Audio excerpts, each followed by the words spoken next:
Hey guys, David here at the trailer store, and today I'm bringing you the third Diamond C trailer for Sam from V-Belt & Son. Be sure to check out vbeltandson.com. You can get yourself a hat. That's where I got mine. And check out the backstory on there, so it's pretty cool. So today we're going to be checking out a Diamond C dump trailer, and it's the LPD model. It's a gooseneck package. It's the 18-foot, 10K axles. This is a super nice trailer, so when he gets here in a couple hours, we'll do that. But I'm going to show you unloading it. We're going to show you a couple air shots of it. Hopefully you guys like this thing.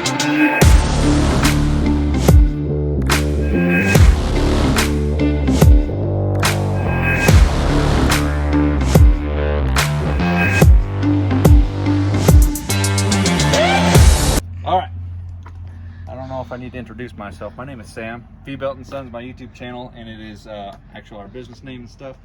Bought this dump trailer, ordered it quite a ways back. The way of the world right now, if you order something, you're gonna have to wait for a minute, but it is pretty standard in the most part. But it is a Diamond C gooseneck, two 10K axles. We're gonna prorate this thing so it can be around 25,000 pound rating, so that'll give you its rating plus capacity. It's about 8,000 pound trailer. Yeah, so that'll give me somewhere in the ballpark of 16,000 with payload distribution on the neck. Torsion axles, 10Ks, super singles. Cool parts I like about this trailer versus a lot of other manufacturers. Obviously it's a long trailer to start off with, but the axles are not in the center of the trailer like so many dump trailers do. They actually put them back a little bit so you can get some weight on the truck, gets away from the huck and buck. Plus, as a gooseneck, you're already going to have that extra weight. Ordered it, 18 foot was the specific length that I wanted, because to have shippable saw logs, they need to be 17 feet. So I can load up 12,000 pound mini excavator in this thing, and or skid steer with a mulcher head on it and take it to a job rather than needing a bigger gooseneck, and then come back with a little dump trailer to load up the logs later on. So save time, make more money. Yeah, one trip there, unload the machine, then you can haul the material off the job site.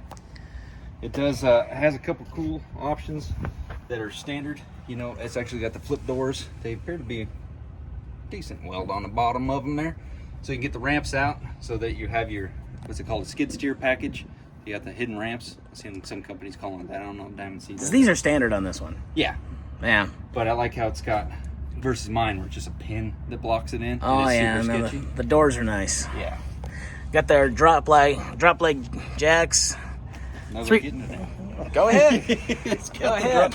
It's got the landing gear stabilizing jacks so that you can put those down so that your truck doesn't do a, your trailer doesn't do a wheelie and lift your truck up. Nothing like picking the front tires up off the ground. Stuff that you don't want to do. Wouldn't recommend it. So that's cool. Those are standard, right? Those are, so they actually weld this piece in standard, but the legs are not standard. That is an option. Oh. So, and basically just paying for the jacks is the option, is what you're doing, but they do come standard. So if you have a trailer without it, typically you can say, hey, I want to get those jacks.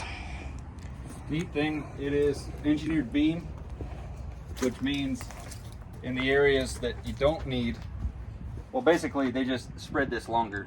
So you got more meat right here, so you got a stronger frame rather than just having one piece of I-beam that Typical 8-inch. yeah. And so this thing is, and that's 12? what we're yeah, it's probably about 12, and we're dropping back to about 8 towards the rear axles. So that's part of where we're still getting our low profile design. So we're getting a much larger beam, but then we're tapering it up just like a step deck on a semi would, and getting us still that low profile height, because loading skid steers and mulcher heads and things like that isn't always the funnest thing in the world.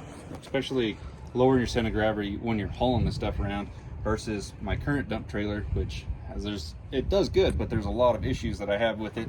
It's got a double frame, meaning the deck of the trailer doesn't just sit on the actual frame. This one's, what do you call it, inside the frame rails? It's within the frame rails, yeah. So the dump body frame is still there, it still exists, but they use the body of the dump to rest on top of this I-beam, which allows you to have at least 5 or 6 inches lower, at least, yeah, than what you would have had if you're frame on frame. Yeah, the frame on frame literally would just lift this thing up, and so climbing in and out of it's kind of a pain. Loading machinery, hauling machinery, it's unstable, and this one still maintains great ground. Let me say that again. Still maintains great ground clearance when the unit's dumped, because even mine, even though it's jacked way up, It still drags the ground, rips my tail lights off. Big pain in the butt. Something to think about on that particular comment as far as, so this has the 10,000 pound axles, and the 8,000 pound axles are very similar. They're leaf spring suspension. But if you go with the standard 7s, this trailer is going to sit lower in the back than this will. Pretty impressive. This thing doesn't sit that high to start off with. No, not crazy high. We did the 32-inch walls with the 7-gauge body. That's my next point, because this trailer does weigh 8,000 pounds. It's not a small trailer. The sides are tough. That's where a lot of the weight, I'm sure, goes into it. By having an engineered frame, you do lose weight in the engineering. And but thinking, wow, that's a heavy trailer. The one I have right now weighs mid-5s, and it's a 14,000 pound bumper pole, 14K rated bumper pole, that's only 14 feet long, and it weighs over 5,000 pounds. This one's 18 foot gooseneck, and it weighs 8,000 with a sticker it at. You know, it's definitely a solid beast, and probably the best part. So that's going to be a standard. That's going to be your tarp, and then you got a little handle right here, and it runs as like a ratchet system, so you can tighten it back down. So there's a little handle inside the tongue box there, and it goes into this little piece with a linch pin. So when you have that eye hook right there, check this thing out. Comes a little rope. Oh, there it is right there. And you get that little rope, and then you can run it down, and it runs on this little PVC, and it'll run down the rail of the top rail of your trailer. And then when you run it all the way down, you're hooking it to this piece right here. So that's what this little hook is right here. That's going to hook your tarp in right there. And then you go back to that, and you flip that little handle down, and then you run it as a ratchet, and you can tighten down your tarp. You know, one-man setup. Way nice. Way nice as far as that goes. Another thing to note about it is my trailer, that whole... Wait for this car to run by. On my trailer, a lot of dump trailers will come with that, but maybe it was just an old version what my old trailer had, but the tarp was actually inside the dump box, so you lost payload room because that thing was in the way. So the fact that they were smart enough to put it on the outside is pretty neat. Probably the super simple. Oh, you know, simple's better when it comes to moving parts. So this is where your actual dump body actually starts. So this starts with your 7-gauge material right here. I'll open it up. So with the 32-inch sides, double door, we can also spread with this gate if we change it. So your dump body actually starts, it runs all the way around. It's seamless. There's no seam right here. Your first seam is right here, center of the body. Same thing, and it overlaps. So this little center section right here, which looks like about a 4-foot wide piece, and it runs the full length. So you're not getting any of the expansion. No water's going to sit in here, which is nice because that's where a lot of dump trailers run their seam. They run their welds, and that's where water sits and rust begins, and that's cancer for you. This whole thing up there is all seamless. I mean, there's no... You could make a swimming pool out of this if you caulked up the back of this. Yeah. I was looking at that earlier. I'm going to show them that. Let's show them that. Let's show them this tray up here. So in the Gooseneck package, you get this tray up here standard. Got your little diamonds cut out in it. Got our spare tire mount. Good looking setup overall. You got your chain hooks right there. You can connect your safety chains when you're not using it. Stake pockets, you can build this thing up if you want tall walls, especially if you're hauling. If you're doing like house remodel, you know, where it's just loose debris, you're not just filling this thing full of material. You can lay this thing out as high as you damn near want because it's going to push. Stake pockets all around every side. Dump box lid is rounded, kind of adds a little bit of strength to it. Nice water runs off.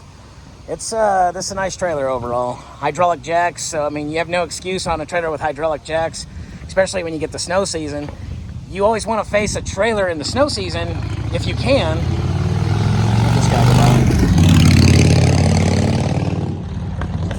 So with a trailer in snow season, if you get the snow, you always want to face your trailer's tongue towards the east and face the rear of the trailer towards the west, so you get the afternoon sun.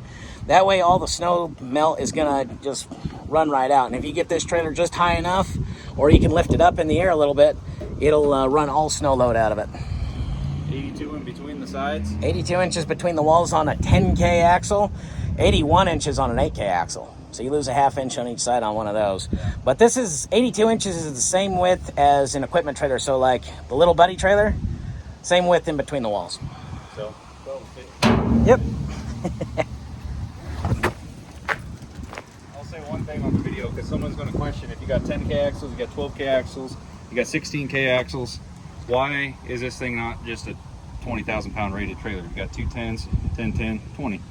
They're allowed prorate plus weight distribution, and all that stuff comes into play. So you can up the rating just a little bit. 25% is the standard prorate. We're using our transfer weight. Yeah. No, and that's kind of machine applicable too. I mean, you want to know what you're hauling with as far as that goes. I mean, if you're sitting there and you're trying to haul with a little Toyota Tacoma, your transfer weight's not going to be 25%. No, definitely not. You gotta definitely have a truck that's gonna take it. And having a single wheel truck with airbags ain't gonna be it either. Are you making fun of my truck over there? Oh shit! Oh yeah, you got one. Single rear wheel, jeez. We're talking about the OSB. They both, they still both have 3,500 number plates on these things, don't they? Shoot. All right, I'll lock this thing up. Hey guys, thanks for watching. We're giving thumbs up at me. He's doing rabbit ears at me, I think. Thank you guys so much for watching this video. We ask you to subscribe, like, comment if you have any questions. Be sure to follow us on Instagram. We post random stories on there.